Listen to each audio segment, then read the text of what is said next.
To Each a Tempo, an Ace Attorney and Elite Beat Agents fanfiction. Chapter 7. The gallery rumbled, and the judge's gavel cracked and cracked. It was all distant static to Phoenix. Testimony like that shot clean through their alibi, and all he heard was Foxx's voice. Stall, Phoenix, any way you can. I'll find cover.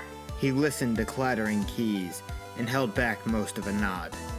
He could forge on blind as long as his team watched out for him. And when quiet resettled in the courtroom, the judge turned to Phoenix, gazing down from his high bench. Does the defense wish to respond? Did he? Phoenix could let the declaration slide by, and then pry apart Vanderspiegle's testimony until he had no sway in the case. He couldn't have seen Stewart murder anyone, which meant contradictions in the testimony. But doing that would mean leaving Edgeworth's dramatic point unchallenged in the court consciousness. Phoenix glanced to Mia. If we don't want problems later, we should face an implication like that head on. Because once a testimony begins to ravel, there's no saving it. Phoenix knew that better than anyone. Yes, Your Honor. He looked back to Vanderspiegle. Do you manage all of your staff personally? Of course. Yes. Vanderspiegle puffed a little, but the wide-eyed look remained. Maybe the reality of the trial had finally soaked in through his stage presence. I meet with each new employee as soon as they express interest in employment. How else am I to ensure that they can provide the proper extravagant experience? The man was definitely a people person. Any weak point worth picking would be somewhere else. Phoenix rubbed his chin. Catering fancy weddings? You must have a lot of staff members. How do you manage to keep them all straight? Objection! Phoenix cringed and looked to Edgeworth in time to see his maddening finger wag. Mr. Wright, it was just stated a moment ago that the witness has a photographic memory. Do try to keep up. Objection! That wasn't my point. The only points here can be seen in the defense's reflection, but please, carry on. Forcing open his clenched fists, he couldn't let Edgeworth rattle him. Not now. Phoenix turned back to Vanderspiegle. What I meant was, do you manage the employees' finances yourself? Payroll, taxes, that sort of thing? Because if Foxx had gotten Stewart listed as a general assistant... No. Nancy does all of that. Bookkeeping is so dreadfully uninteresting. Finally, a point they could agree on. Phoenix was opening his mouth, wondering what to make come out of it, when Foxx spoke in his ear. Phoenix, hiring. There was a white-collar job fair a few blocks away that morning. Jay was on the move looking for a new job. He let realization wash over his face. Phoenix had only to assemble this answer, and quickly. So you don't take care of the business's records. I think there's been a misunderstanding here then. Vanderspiegel stared mildly. I beg your pardon? And with an instant of hoping for his own bluffing ability, Phoenix faced the rest of the court. Mr. Lowe wasn't literally working for extravagant wedding services on the day of the murder. He was off job hunting that day, which means he spoke with future coworkers. Not that his fellow agents weren't past and present coworkers as well, and was trying to secure his position with extravagant wedding services later on. Phoenix grinned hopefully. I guess that wasn't very clear in Mr. Lowe's testimony. No, it wasn't. All right, the court will keep this amendment in mind. Oh, Nancy. Vanderspiegel polished a gold coat button between thumb and forefinger. Not telling me of a newcomer? I've trained her better. Truly, I have. Now we need to... We'll take care of it. It's fine. Good, Phoenix. But Edgeworth glared now, twisting a dagger into Phoenix from a room away. That wasn't fine. Not at all. Then I suppose... The spite suddenly faded as Edgeworth looked away from Phoenix. It's irrelevant that Mr. Vanderspiegel had not seen the defendant until just now, but he still witnessed the murder. Mr. Vanderspiegel, if you would please give that testimony. Yes, of course. He paused, maybe for effect, and straightened to his full height.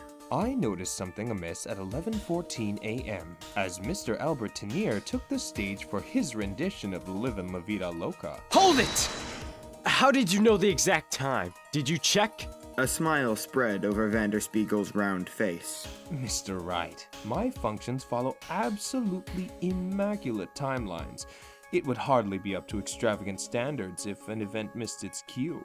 Now, I was discussing socioeconomics with Miss Lullabies, and not that it wasn't fascinating, of course, but something caught my eye across the park.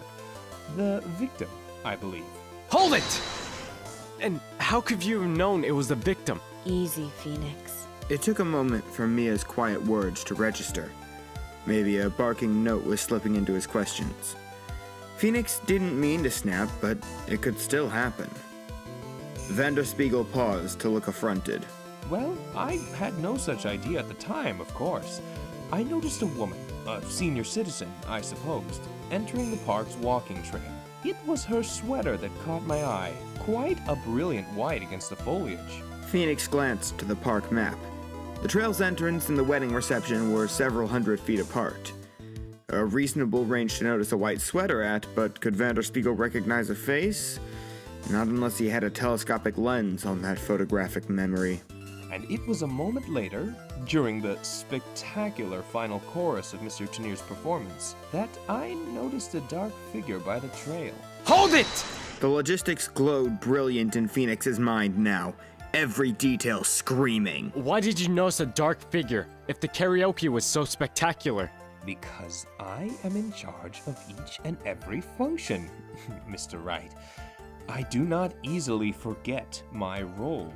You must understand. Phoenix anticipated a cutting remark from the prosecutor's stand, a jab to raise his hackles, but none came. He glanced to Edgeworth. The icy stare remained. Phoenix looked away and couldn't place how Edgeworth's silence was so much sharper than his tongue. Then what was this dark figure like? That might be our murderer. Jay was never within sight of the wedding party. I need details, Phoenix. What did she think Phoenix was trying to do? The individual was suspicious. He ran a hand over his slicked hair, forehead to ducktail. Yes, very much so. Creeping in the bushes like that.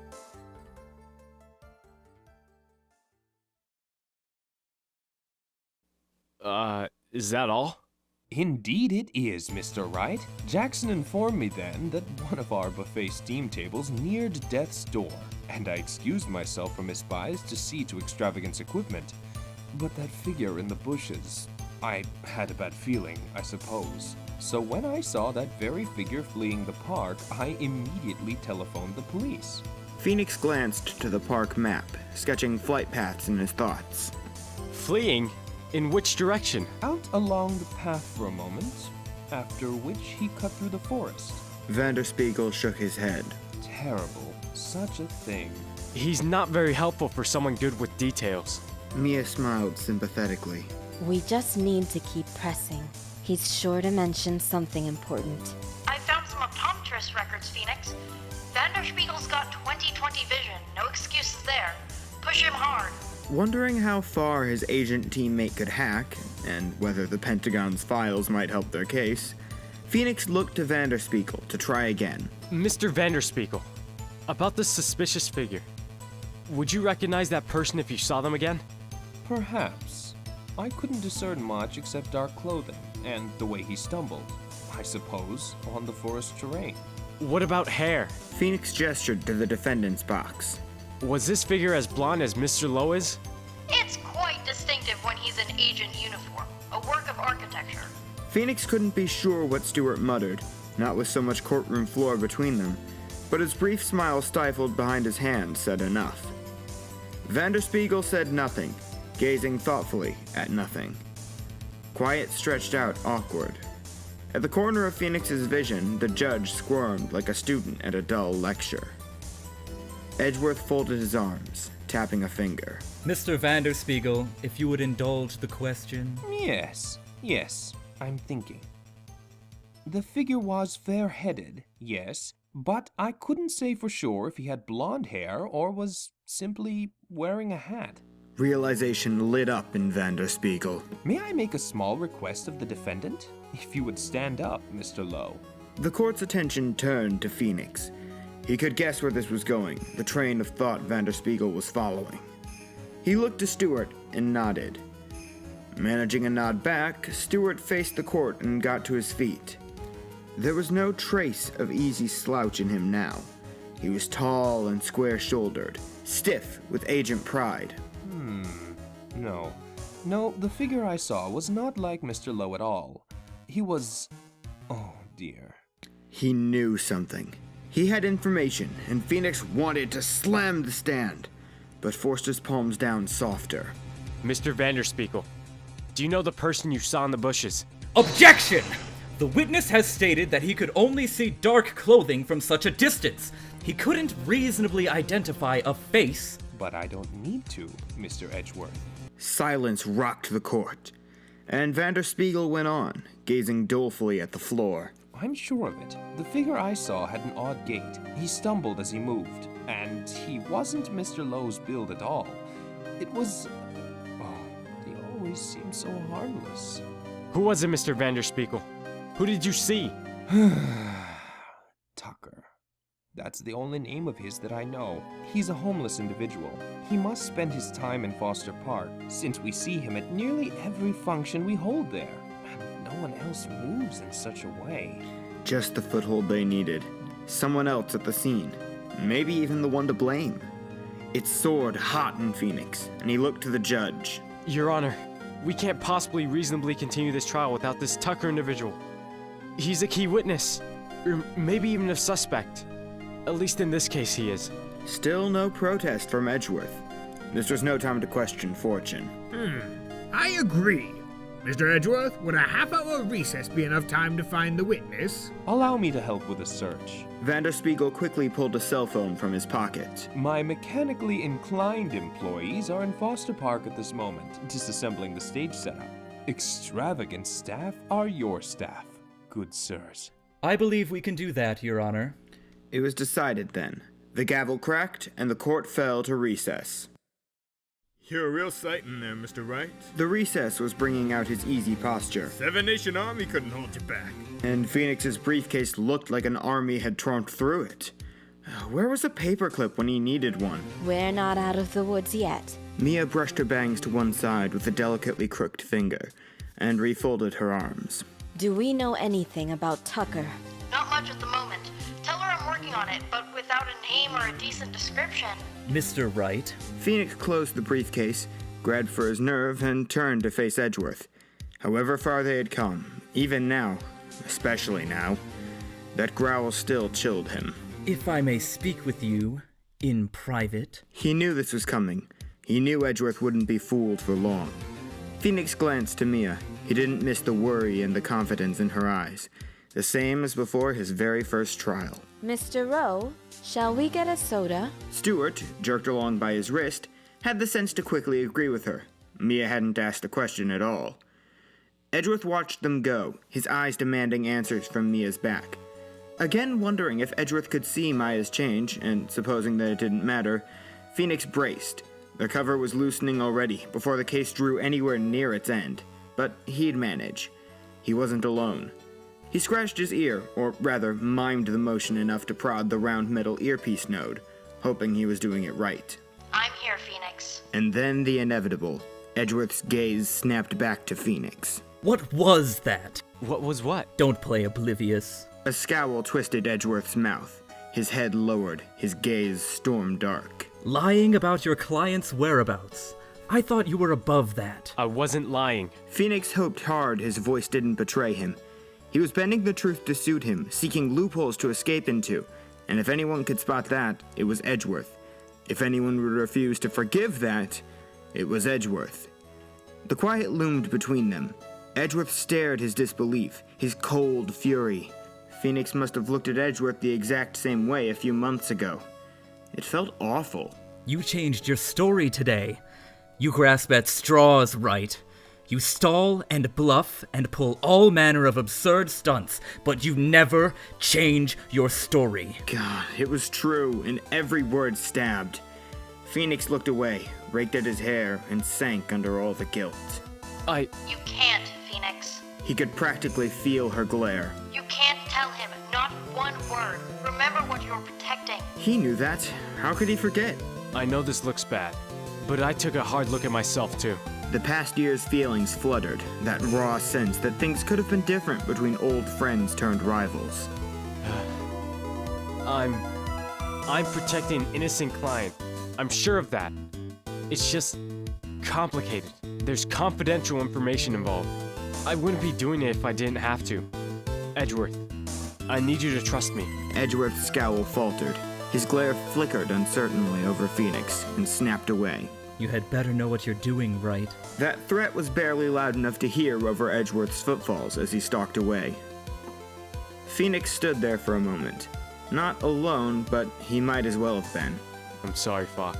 It's alright, that wasn't telling him much of anything. You sound almost like teammates, actually. He managed to smile. Almost.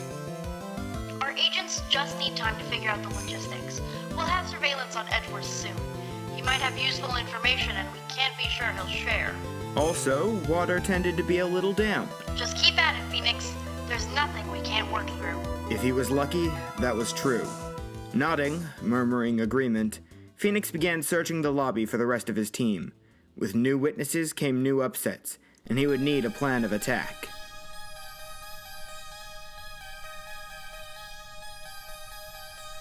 To Each a Tempo was written by Pyrasaur. Ace Attorney and Elite Beat agents are owned by Capcom and Inis, respectively. The narrator for this story is Genndy C.O.G. The voice of Phoenix Wright is Lastni. The voice of Miles Edgeworth is Lazy Ace Dia. The voice of Mia Fey is Maxi. The voice of the judge is Genndy C.O.G. The voice of Agent J is also Genndy C.O.G. The voice of Agent Foxx is Galen Skibyak. The voice of Cecilius T. Vanderspiegle is Pcasao. Thank you for listening, and we'll see you next week.